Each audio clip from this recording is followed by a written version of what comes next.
bilang tepuk. Satu, kalian tepuk 2 kali. Kalau tepuk 2, kalian tepuk 4 kali ya. Oke? Mengerti? Mengerti, Pak. Oke, baik. Tepuk 1. Tepuk 2. Tepuk 2. Oke, terima kasih. Cukup sekian ya. Iya, Pak. Baik, untuk materi kita hari ini adalah jejak kepribadian digital. Ada yang tahu itu jejak kepribadian digital?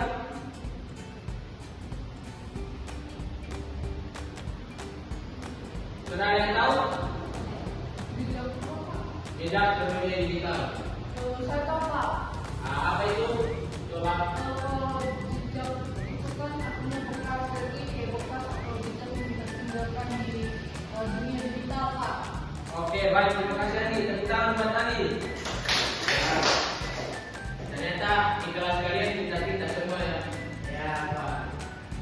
Oke, nah tujuan dari pembelajaran kita hari ini yang pertama itu memahami konsep jejak digital dan dampaknya.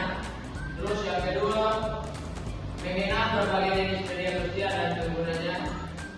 Yang ketiga menerapkan etika dalam bermedia digital. Terus yang terakhir mengenali dan mencegah cyberbullying. Nah, untuk di era digital seperti sekarang, hampir semua aktivitas kita meninggalkan jejak, ya, seperti yang dibilang tadi ya. Iya, Pak. Jejak ini berupa riwayat pencarian, unggahan media sosial, email, dan aktivitas online dan sebagainya. Nah, termasuk dalam jejak digital. Jejak digital adalah data yang kita simpan dan ditinggalkan setelah menggunakan internet. Contohnya ketika kita mengunjungi situs website, mengirim email, dan mengirim pesan online. Nah, itu jejak-jejak digital lainnya, seperti jejak digital, jejak aktif dan pasif. Untuk jejak aktifnya, emang bisa tolong baca. Jejak aktif data yang berada di digunakan sosial media, sosial komentar. Oke, terima kasih. Nah, untuk pasif yang di sampingnya bisa baca dan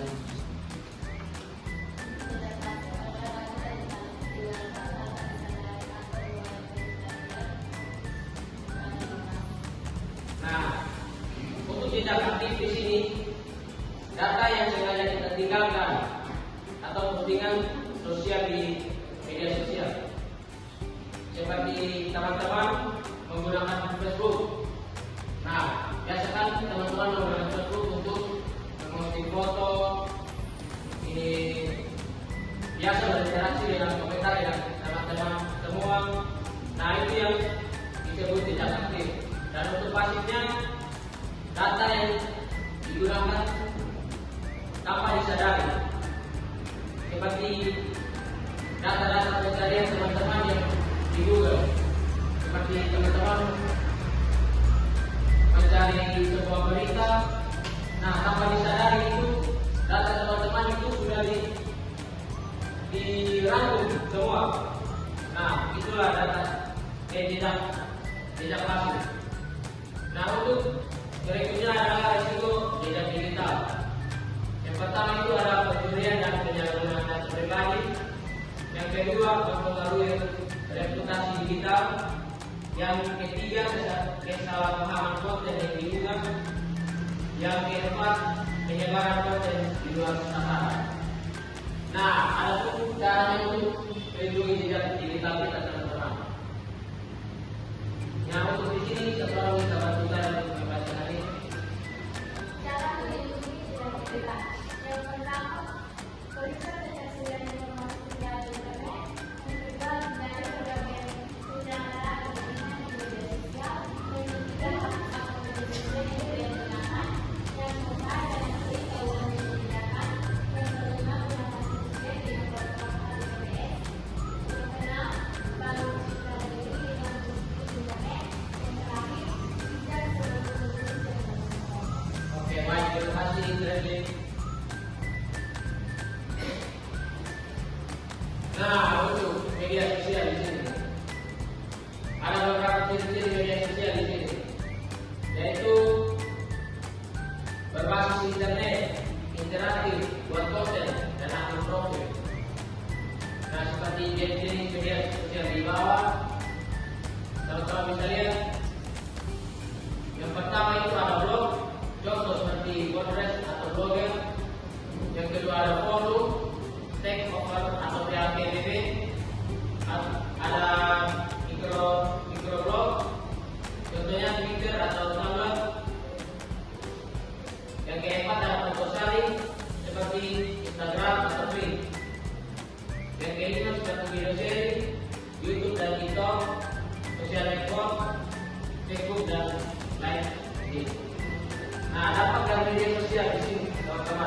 komunikasi, meningkatkan hubungan sosial, membantu proses rekrutmen, meningkatkan buku, dan untuk negatifnya sendiri, ada program kesehatan yang menolak penyebaran berita bohong atau hoax, ujar besi atau pencurian data. Nah, untuk dampak positifnya, yaitu untuk beberapa komunikasi kita, seperti teman-teman di sini bisa berkomunikasi untuk teman-teman yang bisa lewat media sosialnya. Nah, itu salah satu contoh yang positif dalam bermedia sosial. Untuk yang negatif, yaitu ujar kebencian, seperti contohnya yaitu teman-teman menggunakan kata-kata kasar di media sosial, itu tidak baik ya teman-teman. Itu adalah dampak yang negatif. Itu seharusnya dihindari dari kita semua. Mengerti semua? Oke, sampai sini ada yang bertanya? Pas. Oke, lanjut ya. Mantap semua. Semua tinggal sini pintar-pintar ya. Siapa yang ketua kelas? Ketua kelas? Resli? Oh, ketua kelas tidak bisa bicara lagi. Nah, untuk yang ketiga, etika bermedia digital dan cyberbullying.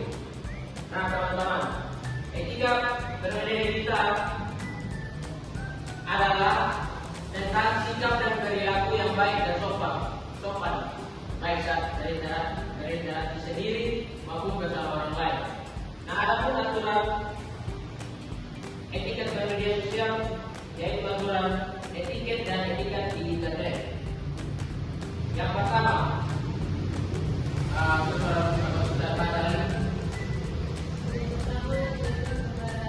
bisa lebih ikut lagi. Yang pertama yaitu kepada orang lain dalam hati, yang kedua bersama baik seperti di dunia nyata. Yang ketiga, pikirkan dulu sebelum berkomentar atau menduga. Yang keempat, hargai waktu dan waktu orang lain. Yang kelima, gunakan bahasa yang sopan. Yang keenam, bagikan hal yang bermanfaat. Yang ketujuh, jaga diskusi tetap sehat. Yang kedelapan, berbagi kepada orang lain. Dan terima kasih sama. Oke, terima kasih. Tepuk tangan bagiannya dulu.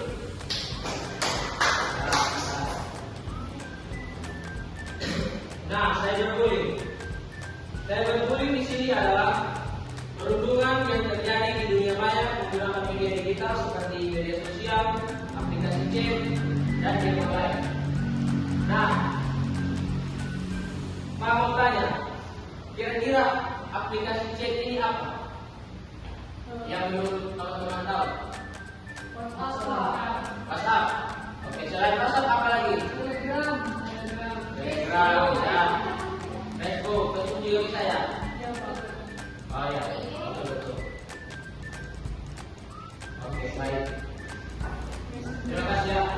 Nah, untuk bentuk-bentuk cyberbullying di sini, yaitu yang pertama menyebarkan kebohongan atau foto dan video memalukan tentang seseorang.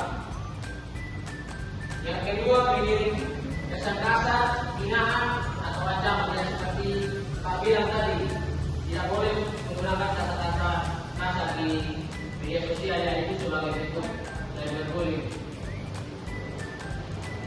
Nah, untuk bisa cyberbullying sendiri itu ada undang-undangnya teman-teman. Jadi kita harus hindari itu ya. Untuk yang ketiga, menulis komentar jahat di kolom komentar seperti di media sosial. Menggunakan akun palsu untuk menghina atau melecehkan. Mengucilkan seseorang dari grup pertemanan online. Nah, dampak cyberbullying bagi korban: rasa malu, sedih, marah, kehilangan kepercayaan diri, depresi, bahkan keinginan untuk bunuh diri. Nah, coba teman-teman pikir, teman-teman ada di posisi ini, apa yang teman-teman rasakan? Halo, coba teman-teman pikir apa yang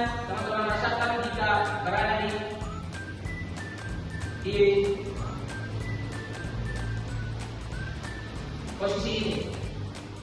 Bagi yang korban. Mungkin akan minder. Kemudian apa lagi?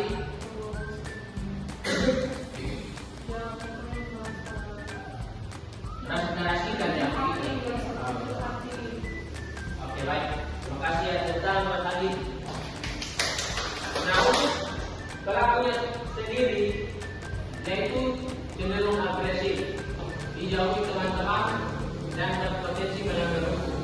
Nah, di sini siapa yang pernah jadi pelaku cyberbullying di sini? Coba angkat tangan. Yang pernah menjadi pelaku cyberbullying di sini? Tidak pernah ya? Oke, baik ya. Pasti nampaknya pintar-pintar semua ya. Ya, Pak, betul. Oke, untuk materi kita hari ini cukup sampai di sini saja. Pak, ada beberapa tools untuk kita kerjakan. Saya minta 3 orang untuk mengerjakan di depan. Ya, siapa dulu yang mau mengerjakannya? Ya, di belakang untuk kelas. Lanjut.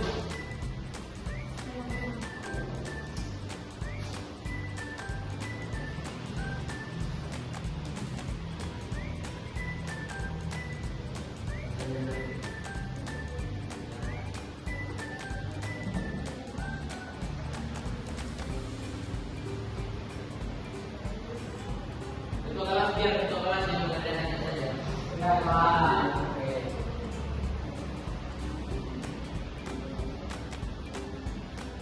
Apa itu yang cyberbullying? Ya, kita semua. Oke, sudah. Oke, terima kasih ketua kelas. Belum. Oh, ini salah ya. Oke, sudah. Oke. Nah, dari materi kita hari ini ada yang bisa menyimpulkannya? Saya, Pak. Oke, silakan. Dari materi kali ini itu menjelaskan tentang digital, media sosial, media digital, dan cyberbullying. Ya. Ya, terus digital itu berarti kita di internet ada digital aktif, digital pasif, terus yang kedua media sosial, ada media sosial, Facebook, Instagram dan lain. Kita menjaga etika kita di media sosial, di internet. Lalu yang pertama cyberbullying itu bahwa kita tidak boleh membuli teman-teman kita di internet dan di media sosial. Wah, cukup baik. Sepertinya dari tadi Adi mendengarkan materi kita hari ini. Tepuk tangan buat Adi. Dan terima kasih ya untuk tugasnya nanti Pak kirimkan saja ya di grupnya. Baik Pak. Untuk kelas jangan lupa bagikan ke teman-temannya. Oke, mungkin sekian dari kita. Oh ya, belum absen dari tadi ya.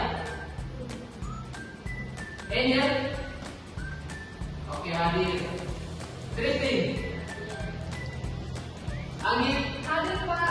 Oke, sekian dari kita. Untuk sebelum kita mengakhiri pertemuan kita hari ini, satu orang pimpin kita dalam ya, tidak.